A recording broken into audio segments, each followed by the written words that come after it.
ఇంకెన్నాళ్ళు రెంటింట్లో ఉంటాం? సొంత ఇంటి కలను నెరవేర్చుకుందాం.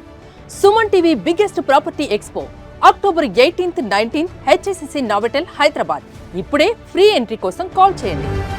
కానీ ఇండస్ట్రీ మీద కన్నెర్ర చేస్తున్నారు రేవంత్ రెడ్డి గారు, కావాలని కక్ష సాధింపు చర్యలు చేస్తున్నారు అనేది ఒకటి నాగార్జున గారిది, ఇంకొకటి అల్లు అర్జున్ కూడా కనిపించింది. అన్ని స్పెక్యులేషన్స్ సార్. అల్లు అర్జున్ గారి మీరు ఒక మాట చెప్తాను, కానీ ఒక అసెంబ్లీలో ఒక సీఎం స్థాయి వ్యక్తి కన్ను పోయిందా, కాలు పోయిందా, కిడ్నీలు పోయిందా, లివర్ పోయిందా, ఏం పోయిందని ఆయన ఇంటికి క్యూలు కట్టారు అనే స్థాయికి మాట్లాడాల్సిన అవసరం ఏముంది సార్? అసలు మనము ఒక సమాజంలో బతుకుతున్నాం. అల్లు అర్జున్ గారు ఆయన సినిమా పుష్ప రిలీజ్ కోసము థియేటర్కి వస్తున్నాము, నాకు పర్మిషన్ ఇవ్వండి అని చెప్తే ర్యాలీలకు మేము పర్మిషన్ ఇవ్వలేము అని చెప్పేసి పోలీస్ డిపార్ట్మెంటు అప్లికేషన్ని రిజెక్ట్ చేసింది పర్మిషన్. ఓకే, అయినా కానీ ఆయన ర్యాలీలో వచ్చినందుకు తొక్కిసలాట్లయింది. ఒక తల్లి చనిపోయింది, వాళ్ళ కొడుకు ఇంకా కోమాలు ఉన్నాడు. కోమాలు ఉంటే ఎంతమంది పోయింది సార్? ఇలా అల్లు అర్జున్ గురించి ఎంతమంది మాట్లాడుతున్నారు కదా, సమాజంలో మనం ఇంతమంది ఉన్నాము, ఎంతమంది పోయి చూసింది సార్ ఆ పిల్లోని? వాళ్ళ ఫాదర్ 25,000 జీతము, 2,000 రూపాయలు టికెట్ బ్లాక్లో కొనుక్కొని ఫ్యామిలీని తీసుకొని పోతే తొక్కిసట్ల తల్లి చచ్చిపోతుంది, కొడుకు చచ్చిపోతే దాంట్లో పోలీసు వాళ్ళు కేసు రిజిస్టర్ చేస్తే ఆయన బెయిల్ పిటిషన్ వేసుకోకపోతే కోర్టు ఇంకా యాక్షన్ ఎందుకు తీసుకోలేదని అడిగితే పోలీసు వాళ్ళు ఇంటికి పోయినరు, బెయిల్ పిటిషన్ రిజెక్ట్ అయింది కాబట్టి అరెస్ట్ చేసిండ్రు. దాంట్లో రేవంత్ రెడ్డి గారు తప్పేముందని?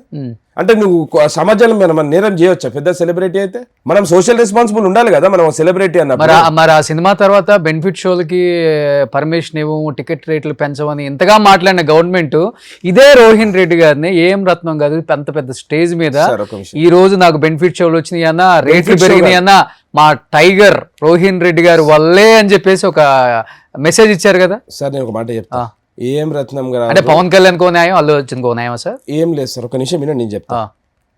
ఆ రోజు అది హరిహర వీరమల్లు దానికోసం ముఖ్యమంత్రి గారు పర్మిషన్ ఎందుకు ఇచ్చింది చెప్పన్నా? Because it is a patriotic movie. Patriotic మూవీస్ని ఎంకరేజ్ చేయాలనే ఉద్దేశంతో ఇచ్చిండ్రు.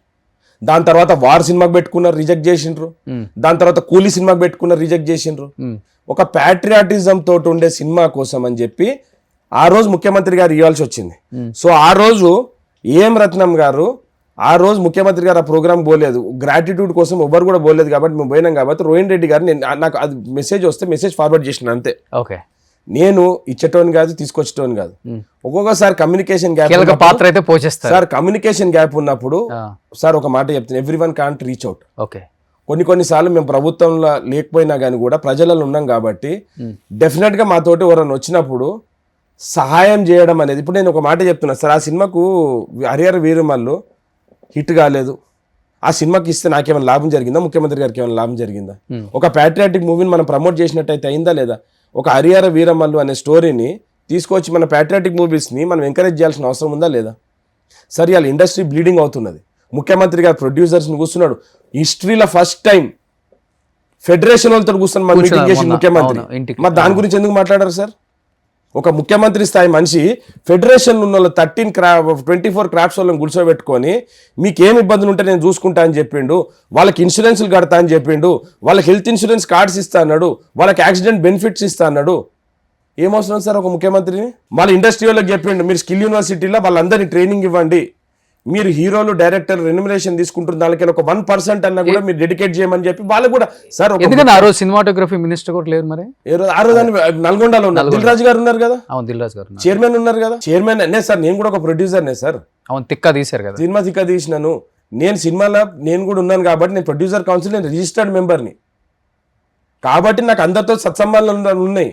ఆ రోజు మీరు చూడండి, త్రివిక్రమ్ శ్రీనివాస్ గారు, సందీప్ వంగ, అనిల్ రావుపూడి, వంశీ పైడిపల్లి, ఇట్లాంటి పెద్ద డైరెక్టర్లు, బోయపాటి సీను, ఇట్లాంటి పెద్ద డైరెక్టర్లు, ప్రొడ్యూసర్ల సురేష్ బాబు గారు కానీ లేకపోతే దాము గారు కానీ, అల్లు అరవింద్ గారు. సార్ మరి నేను ఒక మాట చెప్తున్నా, కక్షపూరితంగా ఉంటే మళ్ళీ అల్లు అర్జున్ గారు ఫాదర్ కదా సార్, అల్లు అరవింద్ గారు వచ్చింది కదా మరి ఆ రోజు. దాన్నే ఉందిలే, గద్దర్ అవార్డ్స్ రోజు అల్లు అర్జునే వచ్చాడు తీసుకోవడానికి అవార్డు సార్. ఇక్కడ ఆ రోజు మన ముఖ్యమంత్రి గారు ఏమన్నా పక్షపాతం ఏమైనా చూపించిండా సార్? ఆయనకు ఎవ్వరి మీద దేశం లేదు, ఆయన ఒక ముఖ్యమంత్రి స్థాయిలో ఉన్నాడు. ముఖ్యమంత్రి స్థాయిలో ఉండి ఇట్లాంటి చిన్న వెండేటా పాలిటిక్స్ పెట్టుకునేది ఉంటే టీఆర్ఎస్ నాయకులు ఎవ్వరు కూడా బయట ఉండరు. ముఖ్యమంత్రి గారు పదే సార్లు చెప్పిండ్రు, నాకు ప్రజలు అధికారం ఇచ్చిండ్రు రాష్ట్రాన్ని డెవలప్ చేస్తానికి, రాష్ట్రాన్ని గాడిలో పెట్టుకోవడానికి అని ఇచ్చిండ్రు. ఆయనకు ప్రతీకారం తీసుకోవాలనుకుంటే ముఖ్యమంత్రి పదవి అవసరం లేదు.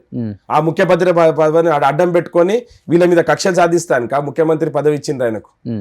మీరు చూడండి, గవర్నమెంట్ వచ్చినప్పటి నుంచి ఎవరి మీద కక్ష సాధింపు చేసి ఆయన ఎంత కష్టాలు పెట్టిండండి. ఒక్కగానొక కూతురు ఎంగేజ్మెంట్ ఉంటే తీసుకుపోయి జైల్లో వేస్తే పొద్దున్న బెయిల్ ఎన్ని అవర్స్ ఒక రోజు ఇవ్వచ్చు కదా, పొద్దున్న 10 గంటల నుంచి 5 గంటల వరకే ఇచ్చిర్రు బెయిల్. అట్లా కొట్లాడిండ్రు. ఏదో డ్రోన్ ఎగిరేసిందని చెప్పేసి తీసుకుపోయి 1 మంత్ జైల్లో పెట్టిండ్రు. వీళ్ళు చేసే దుర్మార్గాలకు తీసుకుపోయి వీళ్ళకి ఉరిదీయాలి. సుమన్ టీవీలో మీ పర్సనల్ అండ్ బిజినెస్ ప్రమోషన్స్ కోసం కింది నెంబర్కి కాంటాక్ట్ చేయండి.